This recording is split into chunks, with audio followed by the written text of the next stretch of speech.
作州吉野郷宮本村浪人宮本武蔵。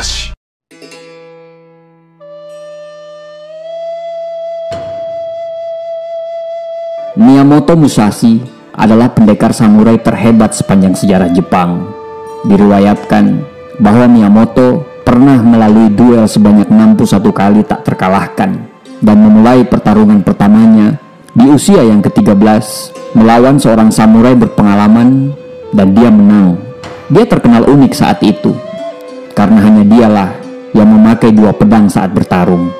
Tapi kenapa Miyamoto begitu sangat terkenal sampai saat ini? Itu karena dia bukan hanya sebagai seorang pendekar samurai, tapi Miyamoto juga dikenal sebagai seorang seniman dan filosof. Dalam perjalanan hidupnya yang dia lakukan sendiri, dia mencari makna hidup dan menulisnya dalam buku perang dan filsafat. Dan karya-karyanya itu menjadi acuan untuk orang-orang yang ingin hidup fokus dan disiplin. Seminggu sebelum meninggal pada tahun 1645, Miyamoto menuliskan 21 prinsip yang disebut Dokodo. Prinsip itu adalah rangkuman dari perjalanan hidup dia sebagai seorang pendekar samurai yang hebat, yang dikenal jujur dan disiplin. Banyak hal hidup yang bisa kita pelajari dari perjalanan Miyamoto Musashi.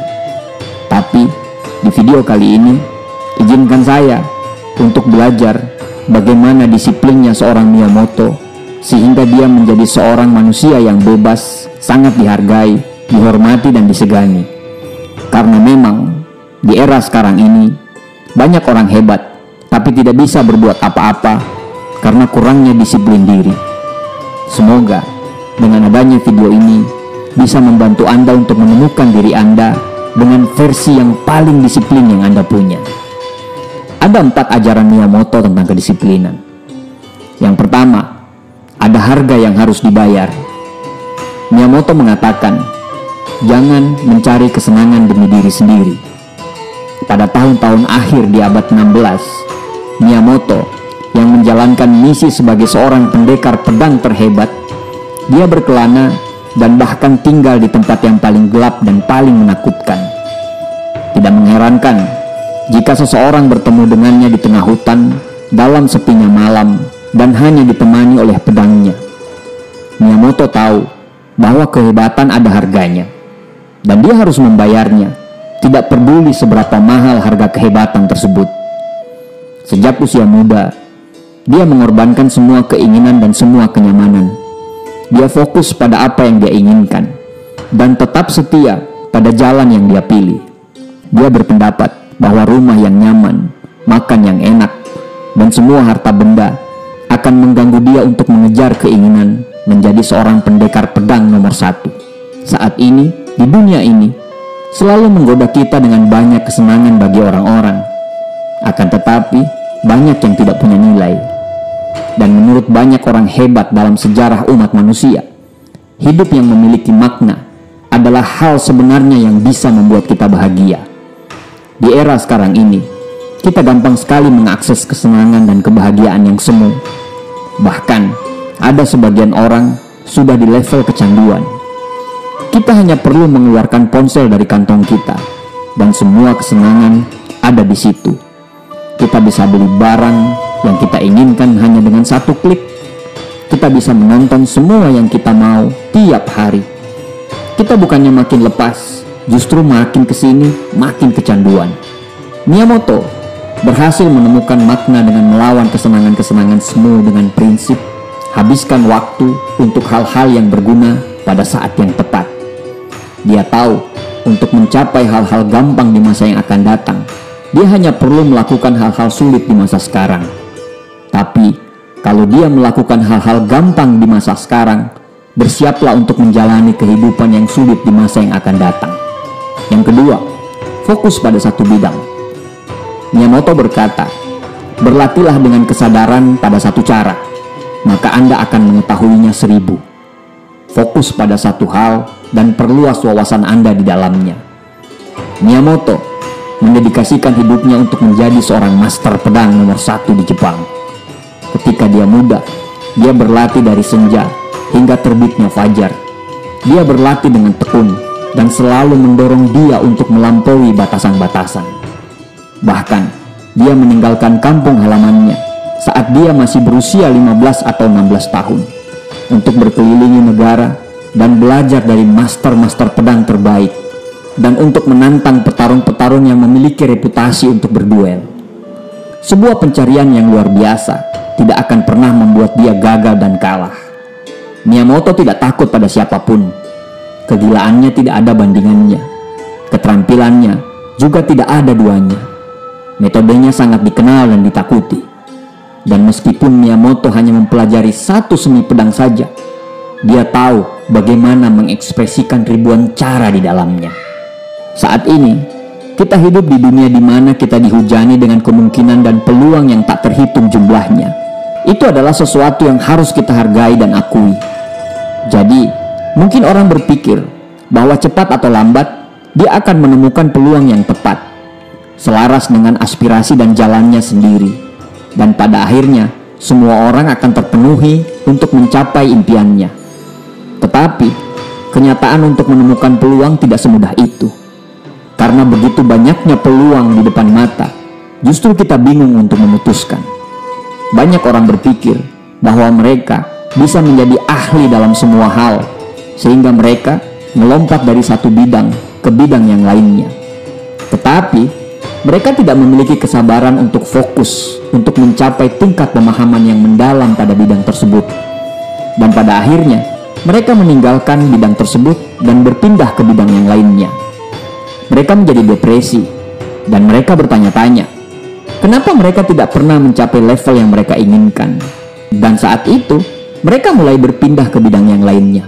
Dan begitu terus sampai sekarang. Jadi, yang bisa kita pelajari adalah ketika Anda mencoba bidang yang berbeda, peluang yang berbeda, tanpa benar-benar memahami dan memberi diri Anda waktu untuk memahaminya, Anda tidak akan benar-benar mendapatkan manfaat dari bidang tersebut. Seperti Miyamoto, kita perlu memberi waktu dan ruang kepada diri kita untuk benar-benar memahami apa yang ada di tangan kita dan mulailah melatihnya. Selalu ada kebisingan dari luar untuk menggoda Anda untuk melihat hal-hal baru. Belajarlah dari Miyamoto.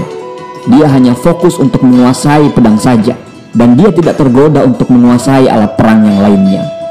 Dia percaya dengan fokus dan disiplin yang tinggi akan ada keindahan di dalamnya. Miyamoto berpindah bidang menjadi seorang penulis dan filosof setelah dia menamatkan semua pelajaran pedangnya. Artinya, boleh pindah ke bidang yang lainnya, tapi dengan catatan setelah Anda menjadi master dalam bidang yang Anda geluti sekarang. Yang ketiga, tetaplah fokus apapun yang terjadi. Miyamoto berkata, jangan pernah menyimpang dari apa yang sudah Anda terapkan. Tidak seperti banyak orang berstatus tinggi dalam masyarakat. Miyamoto tidak mengejar untuk menikmati keuntungan dalam kehidupan yang baik. Dia terlahir dari keluarga yang terpandang. Dia bisa saja tinggal di sana, makan enak, tidur yang nyaman. Tetapi, dia pergi pada usia yang masih sangat muda untuk menghadapi hal-hal yang dia tidak ketahui dan untuk mewujudkan apa yang menjadi mimpinya. Jalan yang dipilih Miyamoto Musashi adalah jalan pedang. Dia mendedikasikan sepenuhnya untuk melampaui segalanya, termaksud hidup dan mati. Sekarang, tingkat komitmen mereka yang menempuh jalan kesatria dapat dianggap ekstrim jika dilihat dari sudut pandang barat modern. Dewasa ini, komitmen sejati itu jarang terlihat, karena kebanyakan dari kita adalah konsumen dari masyarakat yang suka membuang-buang waktu beralih dari kesenangan ke kesenangan berikutnya. Alih-alih memilih jalan pengorbanan dan pengekangan yang lebih sulit untuk mencapai tujuan yang lebih tinggi. Bahkan, jika tujuan yang lebih tinggi ini bisa menjadi kualitas hidup dan kesejahteraan kita di masa yang akan datang. Tetapi, tetap saja, jika kita benar-benar ingin menyelesaikan sesuatu, kita harus berkomitmen sampai tingkat tertentu. Sulit untuk menyelesaikan pekerjaan serius jika kita tidak mendedikasikan diri kita. Ini berlaku juga untuk bisnis, hubungan, proyek kreatif, atau jalan spiritual. Kehidupan Miyamoto Musashi adalah kesaksian tentang apa yang kita bisa capai jika kita sepenuhnya dengan sepenuh hati berkomitmen pada satu tujuan. Dalam kasus Miyamoto Musashi adalah master dalam bidang pedang. Miyamoto bertarung 61 kali duel dan banyak diantaranya sampai mati, dan dia memenangkan semuanya. Selanjutnya, dia meninggalkan warisan selama berabad-abad yang akan datang, dan dia adalah manusia terhormat hingga hari ini. Nomor 4, hiduplah dengan integritas dan pertahankan kehormatan Anda. Miyamoto mengatakan, kamu boleh meninggalkan tubuhmu sendiri, tapi kamu harus menjaga kehormatanmu. Filosofi Miyamoto Musashi, Bushido, adalah landasan dari kode etik yang diikuti oleh para samurai. Bushido adalah serangkaian kebajikan yang mungkin diikuti seseorang untuk kehidupan yang bermoral dan mulia dalam kehidupannya. Filosofi Bushido memiliki 7 unsur utama: integritas, rasa hormat, keberanian, kehormatan, kasih sayang, kejujuran, dan kesetiaan. Bushido adalah kehormatan.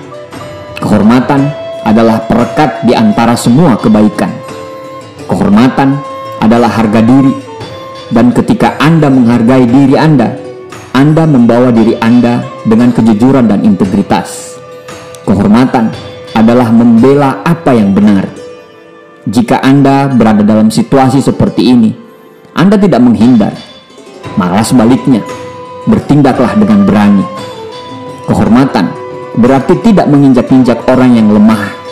Dan ketika kita berada dalam posisi yang kuat, kita punya belas kasih yang kuat. Dan yang terakhir, kehormatan siap mempertaruhkan segalanya untuk menjaga martabat sampai titik darah penghabisan. Ketika kehormatan dan disiplin bersatu, maka tidak akan ada yang mengalahkan Anda. Hidup terhormat dan hidup dalam disiplin adalah obat untuk keserakahan, ketamakan, dan keegoisan. Terima kasih, semoga bermanfaat.